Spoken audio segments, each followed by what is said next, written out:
Hey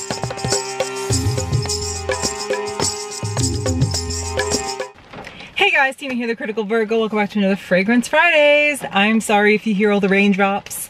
It's pouring outside, and unfortunately this is actually the quietest place that I could record at the current moment, so here we are. I promised you guys another fragrance from Swiss Arabian, and today I have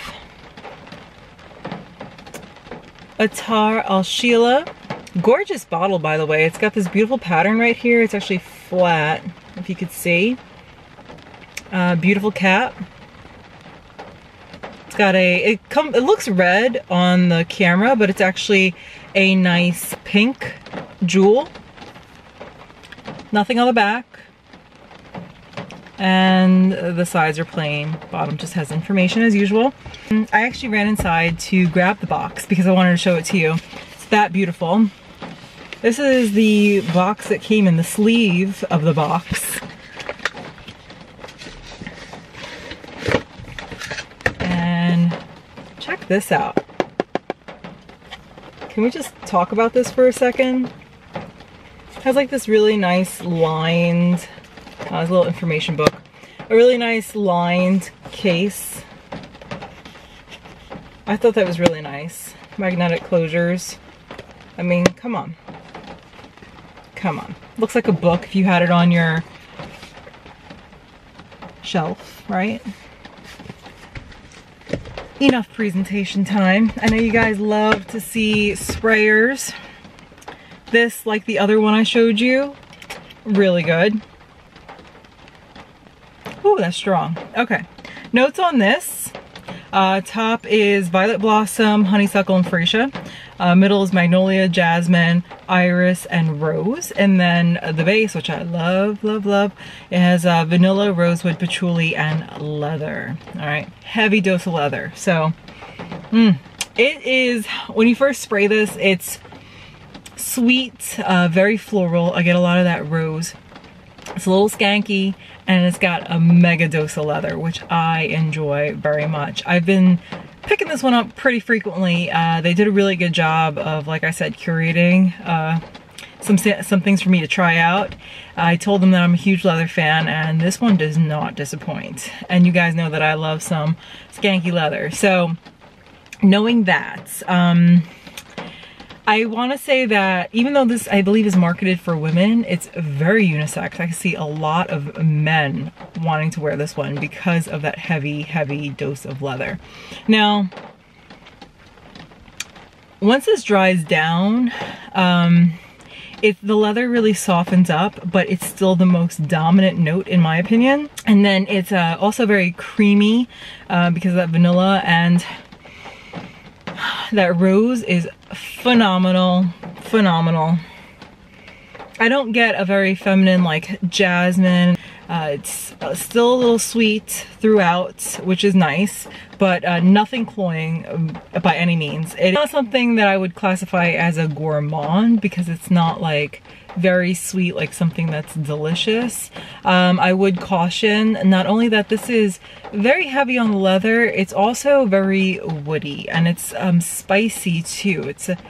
It's a really great date night fragrance, okay? It's not the most versatile one that they've sent me, but that's not a problem. I can actually wear it whenever, wherever, because I work in a very friendly environment. But if you, you know, work in a setting that you need to be mindful of people, this might not be the one that you'd want to grab during the day, unless if you had like a really long drive into work where this could really settle down onto your skin, because after about an hour this does settle down quite a bit. It doesn't project a whole lot off of my skin. I get about a foot of projection on this. Sillage is pretty minimal. You're not going to choke anyone out with this as long as you don't go crazy spraying. I have only been spraying this about 4 or 5 times. I will give it to them. They do make a really good product where I don't need to reapply during the day. You guys know I have some skin issues with that. So I'm really happy to report that. I will say that this does make an excellent layering fragrance. I have been enjoying, I guess I'll just go into it, layering this with Musk Malachi. It was actually something that they recommended on their website, and it is a beautiful combination because that is a very good base for a lot of their fragrances. Actually, it's an oil with a dabber, but I'll show that to you guys like on Monday next week, and I'll go into that. But it does actually bring out like that vanilla in this, and it adds to the base and the depth. It adds some warmth. The muskiness is definitely welcome because this doesn't have a lot of that, so it actually makes it a little bit more wearable, I think, for more people.